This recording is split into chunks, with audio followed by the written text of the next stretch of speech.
नमस्कार, मैं हूं आपके साथ मयंक। आज 10 अप्रैल है और इस सीज फायर की धज्जियां उड़ चुकी हैं और ऐसा हालात ये है कि 4 देशों में भयंकर हमले हो रहे हैं। और इस बीच एक बड़ी खबर आई है ईरान से। देखिए, मैं आपको बताऊंगा कि कहां कहां हमले हुए, पिछले 12 घंटों का हर अपडेट आप तक पहुंचाऊंगा। लेकिन एक बड़ी खबर आई है ईरान से और खबर यह है कि ईरान में एक बड़ी बैठक हुई है सिक्योरिटी काउंसिल की, सेना के बड़े अधिकारियों की। और जो संकेत मिल रहे हैं, ईरान अब इस जंग में एक बड़े हमले की तैयारी में जुट गया है। जहां कहां तो एक तरफ बात हो रही थी कि सीज फायर है और जल्द जंग खत्म हो जाएगी, इस तरह की सब बातों को पीछे छोड़ते हुए ईरान ने अपने सभी कमांडर्स को आदेश दे दिया है कि एक लंबी जंग के लिए तैयार रहिए। और इतना ही नहीं, प्लान यह हो चुका है कि अब ईरान की तरफ से यह कह दिया है कि बहुत हुआ, अब एक निर्णायक हमला करेगा ईरान। अब ये हमला क्या होगा, इसको लेकर तरह तरह के कयास लगने लगे हैं कि भाई आखिर ऐसा क्या अटैक करने जा रहा है ईरान। देखिए, इसके साथ एक और बड़ी खबर यह भी है, ईरान ने यह भी कहा था जब ईरान के खार्ग आइलैंड पर हमले हुए थे, अगर आपने नोटिस किया, ईरान की सेना की तरफ से यह बयान आया था कि अब ये हमले जो हैं रीजन के बाहर होंगे। इस बात का क्या मतलब था, देखिए, नोटिस करिए इन दोनों बातों को। ईरान की तरफ से यह कहना कि अब रीजन के बाहर हमले होंगे, क्या आईसीबीएम की तरफ इशारा हो रहा है? और उसके बाद अब यह कहना ईरान का कि अब एक बड़ा हमला होगा, एक सरप्राइज एलिमेंट आएगा, इसकी तरफ ध्यान दीजिए। और एक लंबी जंग के लिए तैयार रहिए। यानी ईरान इस बात को मान के चलता है कि सीज फायर जैसी तमाम बातें जो हैं वो किसी मतलब की नहीं है। देखिए, अली खामेनी साहब ने पहले ही इस बात को कह दिया था कि अमेरिका के साथ किसी बातचीत का कोई मतलब नहीं है। ये बात अली खामेनी साहब पहले दिन से जानते थे। जब वो पहले 6 दौर की बातें हुई थी तभी उन्होंने ये कह दिया था कि अमेरिका से ड्रम से बात करने का कोई मतलब नहीं है। और देखिए, उनकी कही एक एक बात सच साबित हो रही है। और इसीलिए मैं हमेशा कह रहा हूं, जो अली खामेनी साहब ने कहा उन्हीं के कहने के मुताबिक ही मैं हमेशा ये बात कहता रहा हूं कि अमेरिका से किसी तरह की बातचीत का कभी कोई निर्णय नहीं निकलेगा। और अब इस बीच में जो बड़ी खबर निकल के आई है वो ये, डोनाल्ड ट्रंप को चाहिए ईरान का यूरेनियम। ये बात अब खुद व्हाइट हाउस ने कह दी है। देखिए, ये जंग अब यूरेनियम की है। और दूसरा बड़ा एंगल फंस गया है हॉर्मूज का। ये 2 पॉइंट हैं जिस पर कभी सीज फायर नहीं हो पाएगा और मिसाइल जो है ईरान कभी छोड़ेगा नहीं। ये 3 मुद्दे ऐसे हैं जिस पे ये कोई डील संभव ही नहीं है। देखिए, जो खबरें आ रही हैं पाकिस्तान से, उसके मुताबिक पाकिस्तान में कल बैठक होने जा रही है जिसमें ईरान की तरफ से ईरान के विदेश मंत्री शामिल हो सकते हैं, अब्बास अराक्ची साहब, या फिर ईरान के उप विदेश मंत्री शामिल हो सकते हैं और संसद के अध्यक्ष जो हैं गलीबाफ, वो शामिल हो सकते हैं। जबकि अमेरिका की तरफ से जेडी वेंस यानी कि उपराष्ट्रपति शामिल होंगे, जेरेड कुशनर, स्टीव विटकॉफ शामिल हो सकते हैं। इसके साथ साथ बैठक में पाकिस्तान के प्रधानमंत्री शहबाज शरीफ शामिल होंगे, मिलिट्री चीफ जो हैं आसिम मुनीर वो शामिल होंगे, और इसके साथ साथ पाकिस्तान के एनएसए भी इस बैठक में शामिल होंगे। इसके अलावा पाकिस्तान के विदेश मंत्री इशाक डार भी इस बैठक में शामिल होंगे और ये आमने सामने की बैठक है। देखिए, गौर करने वाली बात यह है कि इसमें ईरान का डेलीगेशन साथ होगा, अमेरिका का डेलीगेशन होगा और साथ में पाकिस्तान के कई बड़े नेता, प्रधानमंत्री खुद इसमें शामिल होने वाले हैं, ये खबर आ रही है। इसके अलावा देखिए, आखिर ईरान इस बातचीत के लिए, ईरान को तैयार करने के लिए अमेरिका की तरफ से यह कहा गया कि हम लेबनान से अलग से बात करेंगे। ईरान ने यह शर्त रख दी थी कि जब तक लेबनान में हमले नहीं रुकेंगे, लेबनान को भी सीज फायर का हिस्सा नहीं बनाया जाएगा, तब तक हम कोई बात नहीं करेंगे। जब ईरान अपनी बात पर अड़ गया, तब उसके बाद बातचीत करने के लिए एक बार फिर ट्रंप को झुकना पड़ा है, अमेरिका को झुकना पड़ा और ईरान को यह विश्वास दिलाया गया कि लेबनान से इजराइल अलग से बात करेगा। डोनाल्ड ट्रंप ने नेतन्याहू को फोन किया और उसके बाद नेतन्याहू की तरफ से बयान आया कि कैबिनेट को यह आदेश दे दिया गया है कि लेबनान से बातचीत की जाए। यानी एक बार फिर अमेरिका ने ईरान की शर्तों को माना है और ईरान के सामने झुका है। यह बहुत बड़ी जीत एक बार फिर ईरान की हुई है।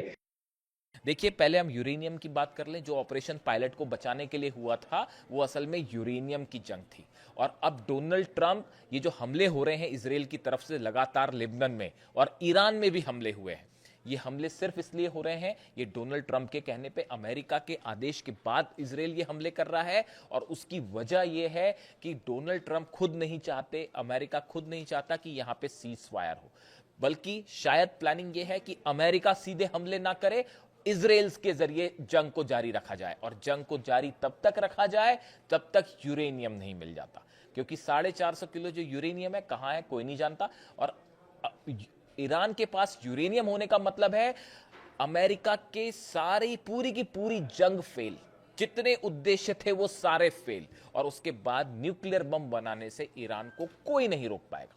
और उसके बाद एक बार अगर एटम बम बन जाता है, उसके बाद डोनाल्ड ट्रंप क्या, कोई भी जो है वो हिम्मत भी नहीं कर पाएगा ईरान पर हमला करने की, और पूरे दुनिया का समीकरण बदल जाएगा। ये बात डोनाल्ड ट्रंप समझते हैं, उनके एडवाइजर समझते हैं। इसीलिए जंग अब यूरेनियम की है, और यूरेनियम जब तक ईरान के पास है तब तक ना सीज फायर होगा, ना जंग थमेगी, ना शांति होगी।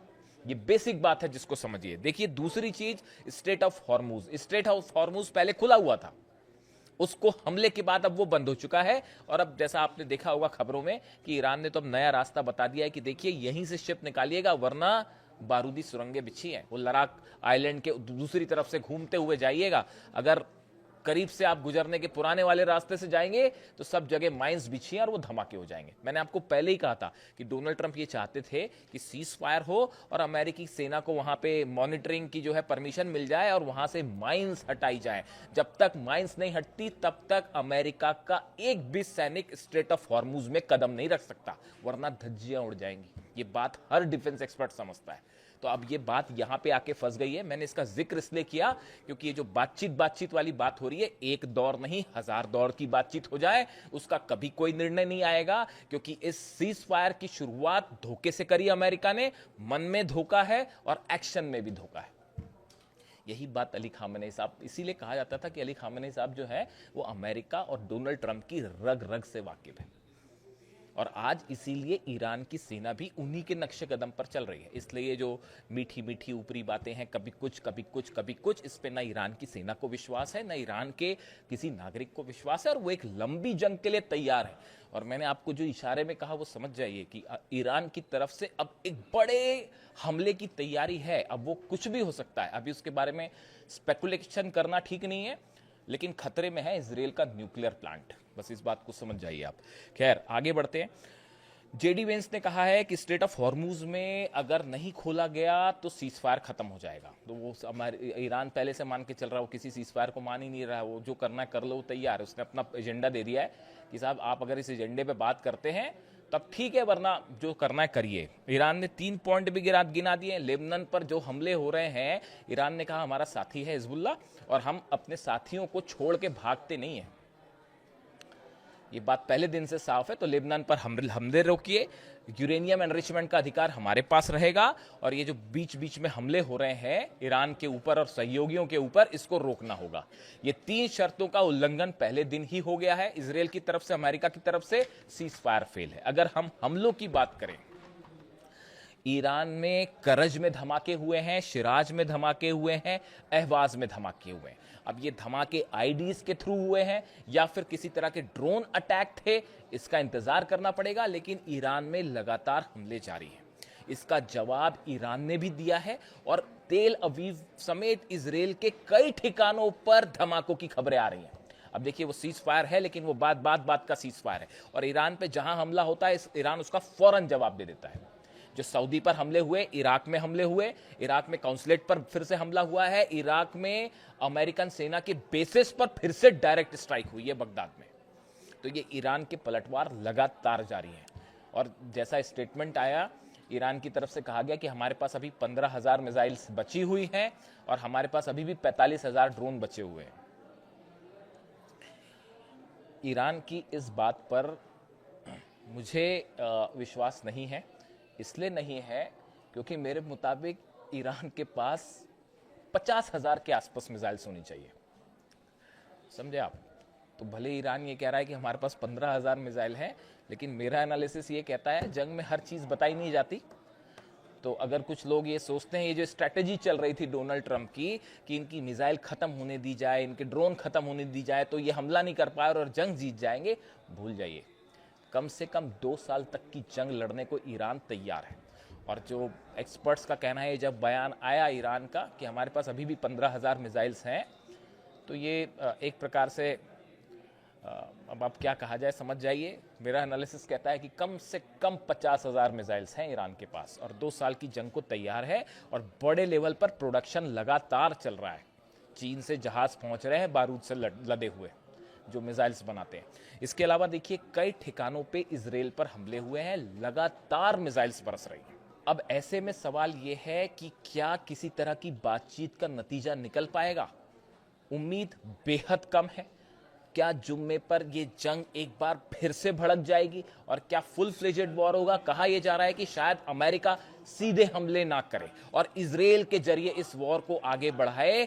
इस तरह की एक प्लानिंग देखी जा रही है और यह माना जा रहा है कि अमेरिका शायद अपने आप को कुछ टाइम देना चाह रहा था, क्योंकि सारे बेसेस तबाह हैं, शिप्स जो हैं उनको बड़ा नुकसान हुआ है। ऐसे हालात में स्ट्रेटेजी कोई नहीं थी। अब मंथन चल रहा बड़ा पेंटागन में कि कैसे जो है ईरान पर फिर से एक्शन किया जाए। कुछ टाइम चाहिए था, शायद इसीलिए डोनाल्ड ट्रंप ने सीज फायर किया। लेकिन डोनाल्ड ट्रंप के जो बयान बता रहे हैं, व्हाइट हाउस से जो बयान आ रहे हैं, सेना का जो मूवमेंट हो रहा है, डोनाल्ड ट्रंप ने साफ कह दिया कि हमारी सेना वहीं की वहीं मौजूद है। नेतन्याहू लगातार कह रहे हैं कि मिशन अधूरा है। सारे संकेत ये बता रहे हैं कि ये जंग नहीं रुकेगी और सिर्फ जंग के जरिए ही इस पूरे मुद्दे का समाधान हो सकता है और पूरा अरब एक बार फिर झुलसेगा। जो भी अपडेट होगा आप तक पहुंचाऊंगा। वीडियो कैसा लगा कमेंट करके बताइए। Thank you so much.